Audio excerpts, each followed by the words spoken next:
Hello, this is Elizabeth Yuko for the Ethics in Society podcast. I'm here with Dr. David Festinger from the Treatment Research Institute in Philadelphia. Hi, David. How are you? Very good. I'm very glad to be here. Thank you so much.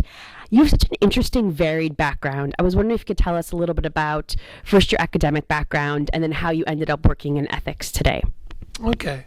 Well, I was trained as a clinical psychologist, and I think initially my focus was on, if you had asked me early on what I planned to do 10, 20, 30 years later, I probably would have told you I'd be sitting doing individual counseling or group counseling. But very early on in my studies, I caught the research bug. And I think it was not only my interest in research, but it felt like a way for me to touch more people.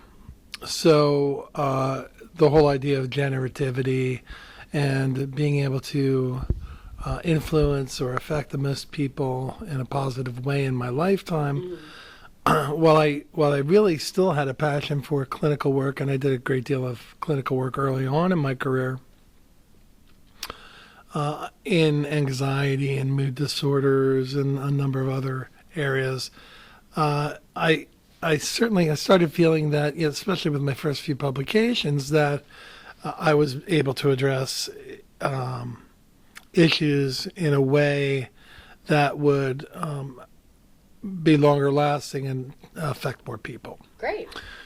I started probably my earliest research was examining what made people why people came into treatment, what made people miss treatment. So sort of looking at systems issues that affected whether or not individuals made it back.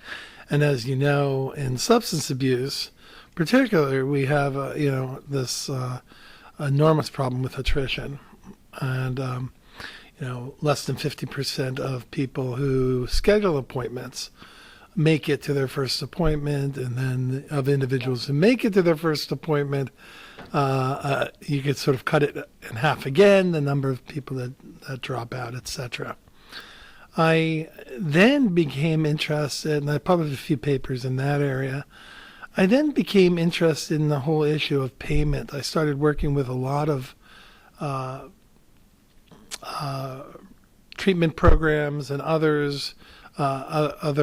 treatment agencies where it was almost a given that if we wanted to do research, which I was also involved in at the time, we couldn't pay them in cash.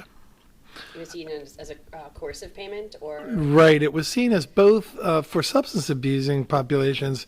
I think that the biggest issues levied against the use of cash or larger amounts of remuneration was that they would precipitate new drug use, right.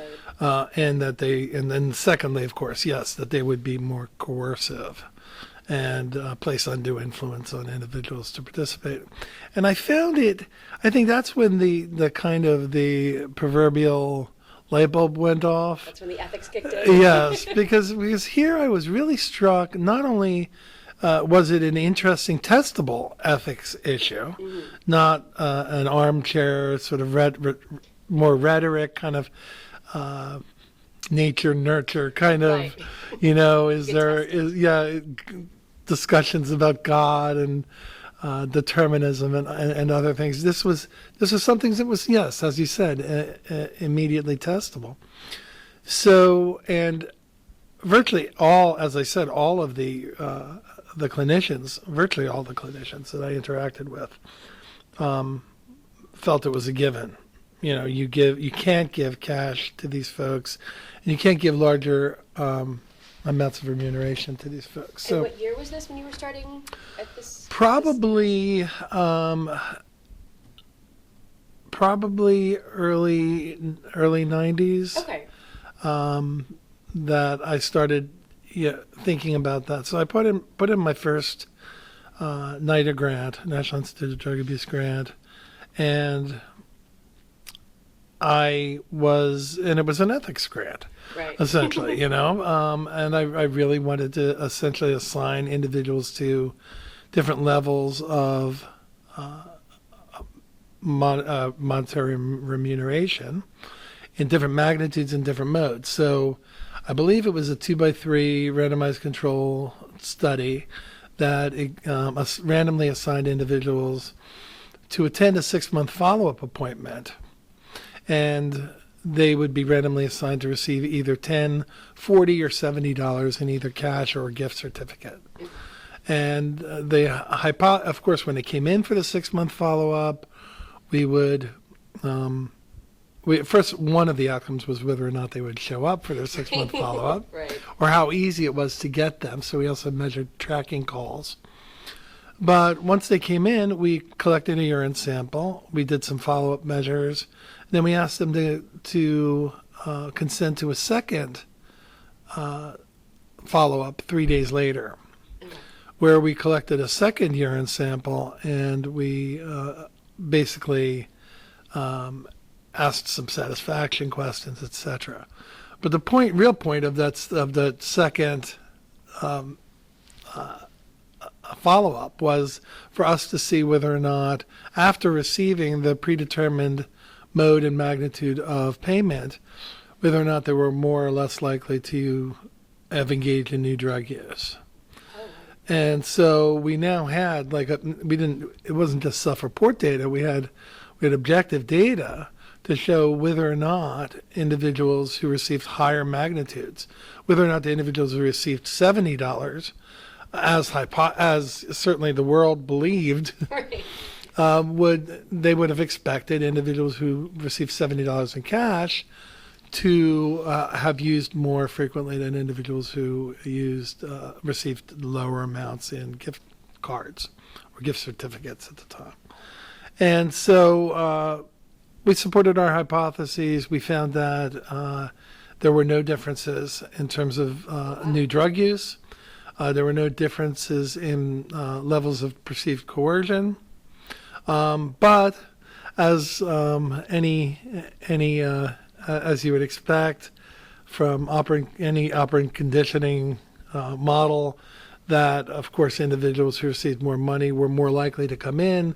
So by paying individuals more, you wound up with larger, more representative follow-up cohorts.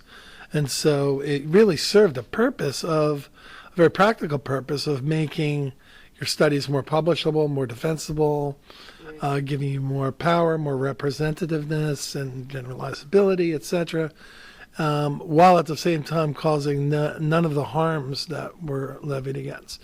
We followed that up with a subsequent NIDA grant, R1, to look at even higher magnitudes of payment, and again replicated those findings. So from then on, I had the bug, not just the research bug, but the ethics research bug, and I started looking at a number of things, not just payment, but one of the things that I thought was very open to empirical study, where it was the whole issue of consent. Right. And I was struck by, again, that here, even more so, because here many of my colleagues who were, empiricists through and through, for some reason weren't concerned about the empirical nature of some of the ethical procedures we were using. So it almost became more important, as you know, for IRBs, we have to have signed consents for everyone, and there's all these procedures we have to go through and dot the I's and cross the T's. And it was surprising to me that people were more concerned in some ways that we had a signed consent than whether or not individuals understood the study to which they were consenting to. Oh, okay. So of course, even now, I'm surprised that more research programs aren't using consent quizzes and focusing on understanding and recall of consent, importantly. But at the time, consent quizzes were very rare. So this was really before any of that really started happening. My belief is that even many of the consent quizzes that are now being used are more very simplistic, usually focused on recognition rather than recall, and that they don't really do a good job of assessing understanding or voluntariness, etc.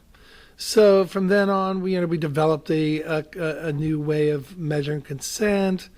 We improved the consent process by using motivational procedures as well as remedial strategies. We are looking. We've examined and developed measures to assess coercion. Another thing that was sort of left out of, for some reason, out of the human subjects oversight. We have a lot of writing, and we've done a lot of. There's been a lot of policy and discussion and policy circles, etc., aimed at trying to reduce the amount of coercion. But there really weren't any measures to identify the sources of coercion in a way that would allow us to change or address issues of perceived coercion. Makes sense. And so that's something that I feel can eventually be added to the consent process. Because if you're already doing consent, which is focused on, the idea of understanding and autonomy and voluntariness, why not at the same time measure someone's the degree to which someone is entering a study autonomously, of their own free will. So we're continuing to study things. I'm interested in IRBs, and we currently have a grant that's looking at systematizing the way that serious adverse events and adverse events are identified. Because right now, for the most part, adverse events often come to the researcher's attention by accident. when right. So now we've built an assessment. We're building an assessment to examine that more systematically. But I really think sky's the limit. The sky's the limit, and I really do think that we need to focus more on human subject protections and using empirical strategies whenever possible, right, to assess and develop and assess new procedures rather than simply taking them for granted and just developing more requirements that add burden to the researcher. And it's no surprise that researchers who aren't interested in ethics don't feel happy with some of us. Exactly. Because they think, as soon as they hear about ethics research, they think we're going to add another meaningless requirement, rather than actually improve the human subject protections of their clients. Great. Thank you so much, David. If people want to follow your work, they can go to the Treatment Research Institute's website. I can post that in the show notes, or you can... Yes, and also I'm right now I'm also employed at the Philadelphia College of Osteopathic Medicine. Oh, great. And I'm a professor an adjunct professor at the University of Pennsylvania. Perfect. We'll post links to all of that and some of David's work in our show notes. Thank you so much, David. Thank you very much.